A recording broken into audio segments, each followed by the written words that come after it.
Kalau skripsinya tidak ada lembar penguji skripsi palsu, ya ijazahnya nggak mungkin asli. Nah, jadi kalau soal ijazah, Mas, ini kecil kemungkinan akan terbuka diuji. di pengadilan. Iya, dan saya setuju dengan pendapat para pakar hukum kayak Prof. Gayus, ya, kemudian kayak beberapa profesor ahli hukum lain. Ijazah itu jangan hanya diuji ijazah ansih ijazah, tapi prosesnya bener nggak? Iya. Ya kan, KKN-nya bener nggak? Iya. Kan teman-teman KKN di CLS malah nggak kenal dengan si Jack itu katanya. Itu siapa? Nggak ngerti. Ceritanya juga lucu. Katanya orang yang didiami di KKN itu waktu itu pernah cerita, oh ada orang kurus, bisa cerita dia lancar banget cerita. Namanya Harto itu. Kurus pakai kacamata, bonceng Vespa, beli gitar listrik. Terus main.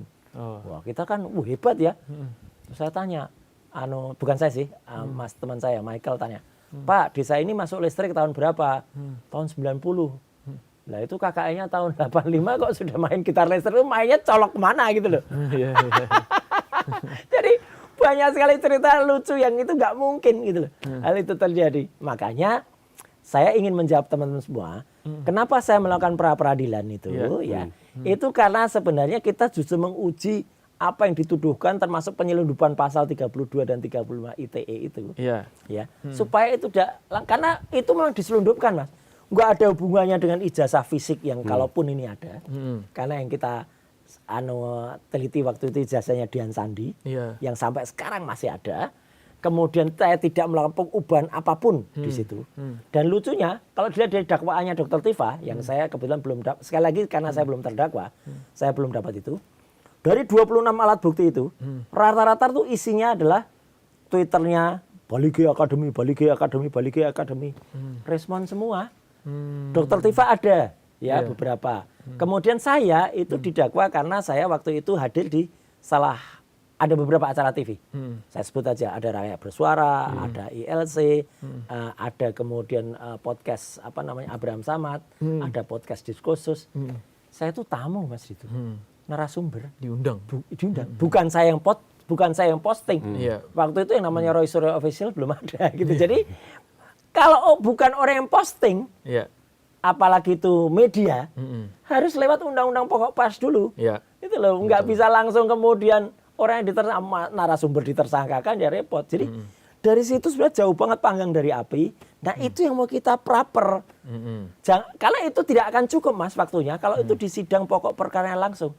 Dr. Tifa alhamdulillahnya berhasil mematahkan itu di eksepsi. Atau apa.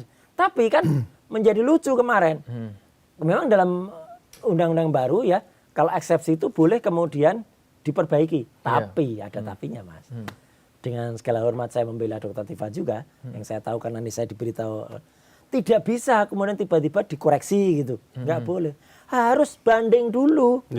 Ada pasalnya, saya lupa pasal 206. Tapi banyak penafsiran ya atas. 206 atau 175 lah, saya nggak hafal ya. Artinya dia harus banding dulu ke pengadilan tinggi, baru dia diizinkan atau tidak. Kalau pada saat banding itu kalah, jaksanya, selesai Dr. Tifa menang, berhenti perkaranya, nggak jalan lagi. Tapi kalau di situ pengadilan tinggi menguatkan jaksa, nah baru bisa dikoreksi dan Dr. Tifa sidang lagi. Nah sekarang kan tidak. Jadi masih proses kan sebenarnya. Panjang ini, Mas. Panjang ya. Ini panjang. Nah, tapi balik dari tadi ngomongin Dr. Tifa nih, Mas. Kan kemarin juga banyak ya beredar isu karena Dr. Tifa buat video tuh bahwa beliau mundur. Sudah hijrah. Hijrah, bukan mundur, Mas. Hijrah ya. Gini. Mundur dari perbincangan soal ijazah. Gini, dan lebih fokus kepada kesehatan, betul. Vaksin. Memang Dr. Tifa kan dokter. Kita tahu seorang dokter, seorang epidemiolog yang sedang menulis kemarin buku judulnya Vaksin. Karut marut vaksin. Nah, itu buku itu sebenarnya sudah ditulis. Nah, beliau ingin concern untuk ya bukunya supaya nanti lebih bisa dinikmati masyarakat. Jadi kalau ditanya, tolong tanya ke Dr. Tifa hari-hari ini, tanya tentang bukunya vaksin. Itu hanya sebatas itu. Tapi kalau Dr. Tifa misalnya diundang sebagai saksi di sidang nanti atau dia ditersangka, nggak apa-apa, masih tetap jalan ya. Enggak ada. Bahkan sudah pra-peradilan juga dia. Iya, makanya dan bukannya peradilan yang pertama loh. Bukan diisukan mundur kayak yang tadi. Enggak, bukan kayak pengkhianat yang lain itu. Ya, pengkhianat lah itu. Ya, ada 2 awal, kemudian ada 1 lagi Yang satu lagi ini yang keterlaluan banget tuh, si dokter palsu itu, si omon-omon itu. Gila, Nah, ini itu posisinya sekarang parah. ini para peradilan ini yang diajukan Mas Roy nanti masih mengajukan lagi, terus Dr. Tifa juga mengajukan. Ini sebenarnya memang pengen membuktikan bahwa proses hukumnya ini bermasalah atau seperti apa? Iya, sangat bermasalah. Mulai dari penersangkaan, ya. Ketika saya ditersangkakan gara-gara menjadi narasumber di beberapa acara TV ya. Terus kemudian saya tidak pernah posting, saya tidak ada akun X yang ada. Bahkan tidak ada kemudian menganalisis, kemudian memotong-motong gambar seperti yang dilakukan Rismond itu nggak ada. Ya, kok itu kemudian ditersangkakan? Yang menarik lagi Mas, kalau baca BAP kami, ya kami itu saya dan Dr. Tifa berdua, lucu banget sebenarnya. Karena berita acara pemeriksaan saya waktu itu adalah ditanya apa yang terjadi pada tanggal pertama kali 26 Maret 2025. Itu ternyata saya baru tahu itu ada acara namanya konferensi pers di TPUA, Tim Pembela Ulama dan Aktivis. Saya tidak hadir di situ dan tidak ada, dan bahkan saya ibaratnya belum ngikut-ngikut soal ijazah. Demikian juga Dr. Tifa. Di situ mereka membahas satu nama, yaitu membahas Rismond di situ. Ada sudah disebut karena Rismond pernah beberapa hari sebelumnya mengukakan soal teori itu font Times New Roman palsu, dia bilang gitu. Jadi itu.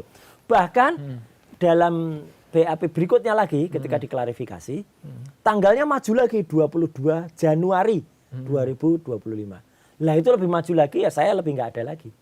Lucunya, saya dan Dr. Tifa waktu itu sepakat ketika di BAP. Saya tidak ada di tempus dan lokus itu.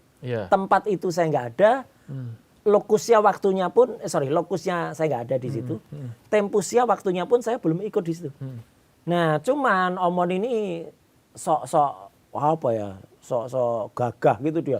Dia jawab itu, sambil dia ngomong ngemeng. Dia itu diperiksa 3 hari. Dan dengan enaknya dia nyebut, oh iya saya diundang di acara itu, ada Pak Roy, ada Dr. Tifa. Lah jadinya ke bawah ke sana. Lah lucunya orang itu sudah melarikan diri, sudah RJ. Biasanya di drop kan?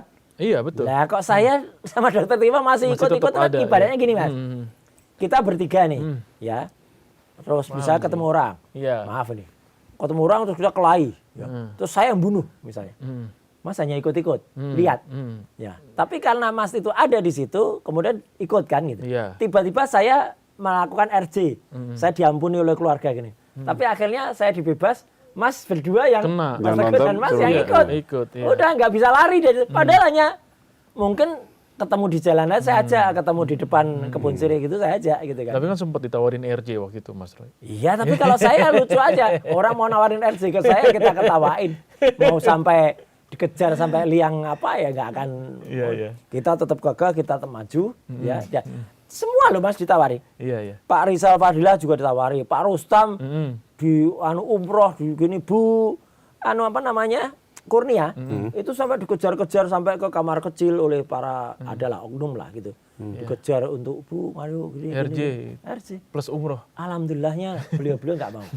Ya. Tapi kalau yang mentalnya kecil ya, adalah mentalnya segede kuku gini ya, tawari apalagi ketahuan punya, misalnya yang satu Rismond itu ijazahnya palsu lah, yang satu juga kena kasus yang lain ya muntir dia berpikir ulang.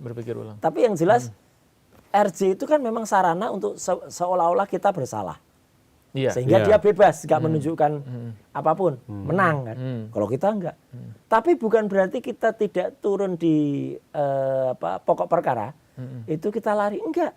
Sekarang buat apa kita masuk sesuatu yang itu bukan arahnya. Kalau memang uji ijazah palsu ini bukan di forum fitnah dan pencemaran nama baik, bukan Mas. Kita ngujinya harusnya di forum tentang ijazah palsu. Yang itu diadukan lagi sekarang di Bareskrim oleh tim pembela ijazah palsu TPIP. Ada sekarang tim yang lagi mengajukan lagi ke sana. Ada lagi, Mas? Ada. Ya timnya Pak Rizal Fadila, timnya Pak Rustam, itu bahkan selain yang dilaporkan untuk Jokowi, melaporkan juga Mensesnek waktu itu, kemudian melaporkan juga orang yang disinyalir bikin ijazah ini namanya Eko Sulistyo. Udah disebut nama itu. Dan Ekonya juga sudah ketemu dengan Pak Rustam, ya sikapnya juga ya kelihatan lah, kalau orang psikolog pasti bisa lihat lah orang yang sebenarnya ketahuan kayak gitu. Udah, jadi kan cerita bahwa ijazah itu dibuat ulang pada tahun 2012 untuk Pilkada DKI Jakarta di satu tempat namanya Pasar Pramuka yang disebut waktu itu oleh Bitor Suryadi, kemudian ada Mas Rustam yang kemudian meneliti sana, didukung oleh kesaksian atau kekuatan intelijen dari mantan BIN waktu itu ya, Pak Sri waktu itu sebenarnya jelas banget ya, bahwa itu ketemu lah ada seorang nama profesor di sana yang tiba-tiba punya kios jadi besar, malah dia dapat jabatan tinggi, kemudian nama orang-orangnya ada, Pasar Pramuka tiba-tiba dibakar. Karena kesaksian orang-orang itu bukan terbakar, dibakar. Sebenarnya ada 8 orang yang kemudian sempat jadi TSK di sana, tapi sekarang menghilang semua orangnya. Itu sebenarnya kalau itu mau, polisi itu gampang nggak, Mas? Kalau mau meneliti, kalau mau fair, ya, semua informasi itu dikumpulkan. Jangan kemudian hanya ngejar ke 8 orang ini, termasuk ngejar saya dan Dr. Tifa saja. Cerita-cerita soal Pasar Pramuka itu harus dikejar. Ya, cerita-cerita soal Pak Kasmujo di Jogja, yang mengaku kalau itu dia bukan dosen pembimbing skripsinya Jokowi, bukan dosen pembimbing akademik, itu dikejar. Orang-orang yang KKN-nya yang kemudian, dia kan lucu banget dulu KKN. Ketika pertama kali dia bilang KKN tahun 83. Sempat teman-teman saya, Mas Michael, kemudian Pak Janes, kemudian Pak Taufik waktu itu ke desa KKN Ketuyan. Semua orang, Mas Teguh, itu ngomong KKN itu 83. Semua orang waktu itu di sana. Kemudian kan kita cari, orang masuk tahun 80, 83 belum mungkin KKN. Salah. Lah, terus diralat oleh Jokowi. 85 awal KKN-nya. Berikutnya besoknya, Mas, semua orang di kampung itu ngomongnya 85 awal. Yang ngomong 83 udah nggak ada. Ini kan rekayasa banget. Dan